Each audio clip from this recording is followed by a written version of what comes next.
Assalomu alaykum do'stlar. Yevropaning masjidida bir ayol o'zining farzandi bilan jamoat namozi o'qilayotgan joyga kirib, ular bilan birgalikda namoz o'qishni boshladi.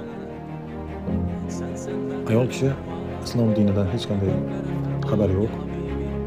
Shundoqqina kirib, ro'molsiz, hijobsiz, kiyimsiz, o'zining oddiy kiyimiga kiyiladigan kiyimida musulmonlarning qilayotgan ibodatini hayron bo'lib, ularni qilgan sajdalarini birgalikda takrorlab namoz o'qishda davom etdi. Namozdan so'ng masjid imomi bu ayolning farzandi bilan alohida suhbatida Allohga ishonasanmi dedi. Ayol kishi ha, Alloh bu Iso alayhissalom dedi. Ayolning bu javobidan so'ng masjid imomi bu ayolni islom dinini tushuntirish uchun uning farzandini taklif qildi. Masjid imomi bu ayoldan Allohning yakkaligiga ishonasizmi?